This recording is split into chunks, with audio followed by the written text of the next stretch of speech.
I got so much motherfucking design on right now. Break it down, bring it back, make it clap. I got 3 old thoughts, new block, wear that thing. Bitches on my line, and you know. Halo, perkenalkan nama saya Aprilia Sitorus, NIM 23031029, kelas 1B, Fakultas Ekonomi Prodi Manajemen. Dosen pengampu Bapak Budi Wicaksono MPD, mata kuliah Bahasa Indonesia. Saya dari kelompok 2 akan menjelaskan materi tentang kedudukan dan fungsi bahasa Indonesia. Kedudukan dan fungsi bahasa Indonesia. Materi saya ada 4. Yang pertama, bahasa Indonesia sebagai bahasa nasional. Yang kedua, bahasa Indonesia sebagai bahasa negara. Yang ketiga, fungsi bahasa Indonesia secara khusus. Yang keempat, penggunaan bahasa di ruang publik. Kedudukan dan fungsi bahasa Indonesia. Kedudukan bahasa Indonesia setelah mengetahui bahwa betapa besarnya pengorbanan pendahulu kita dalam memperjuangkan bahasa Indonesia.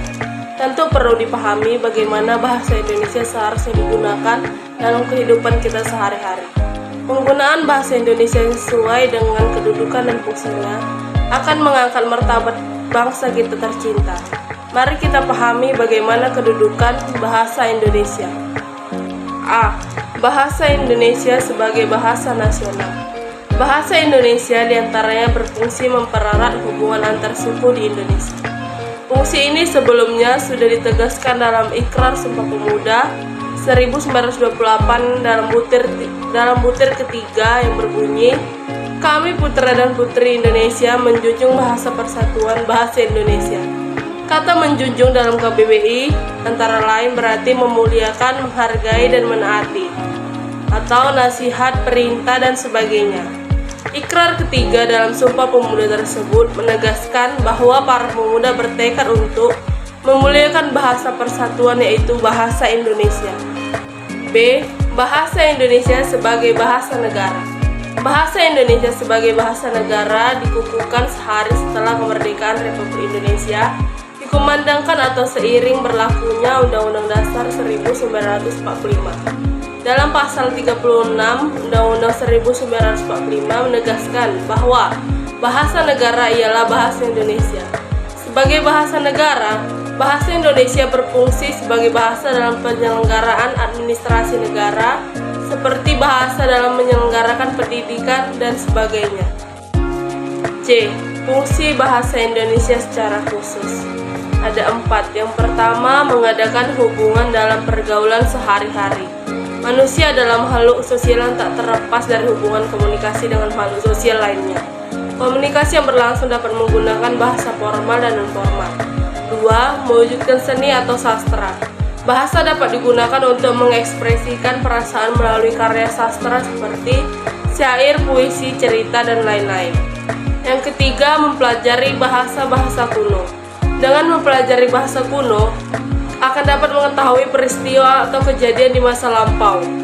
Manusia perlu melakukannya untuk mengantisipasi kejadian yang mungkin atau dapat terjadi kembali di masa yang akan datang. Yang keempat, mengeksploitasi ilmu pengetahuan dan teknologi. Dengan jiwa dan sifat keingintahuan yang dimiliki, serta akal dan pikiran yang sudah diberikan Tuhan, maka manusia akan selalu mengembangkan berbagai hal untuk mencapai kehidupan yang lebih baik.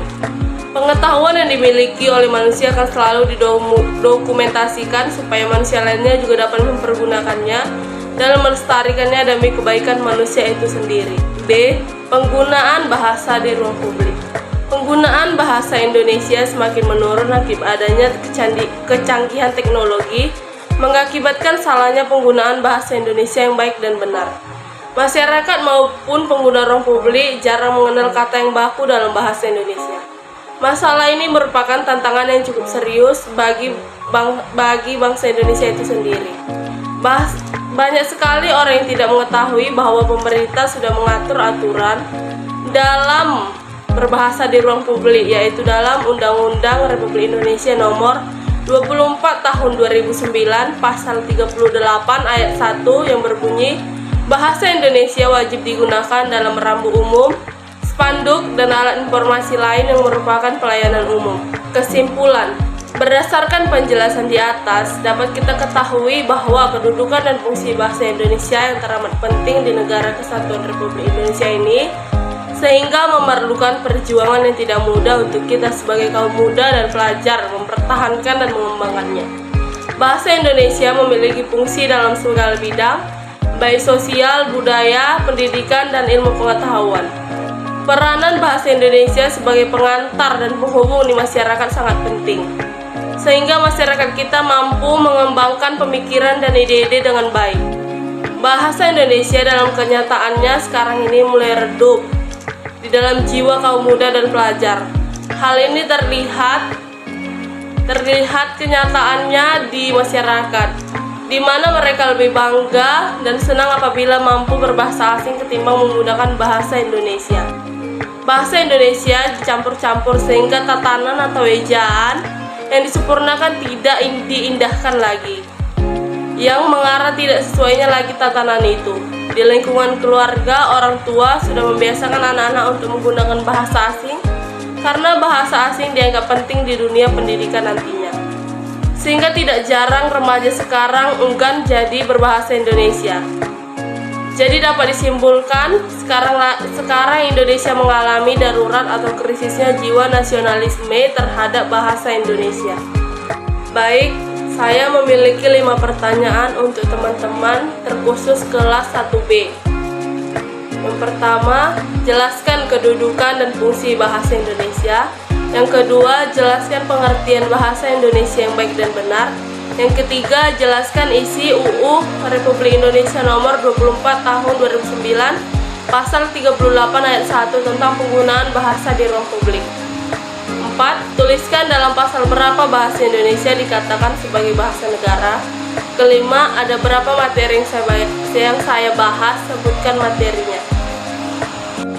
Sekian presentasi dari saya. Apabila ada salah kata, saya mohon maaf.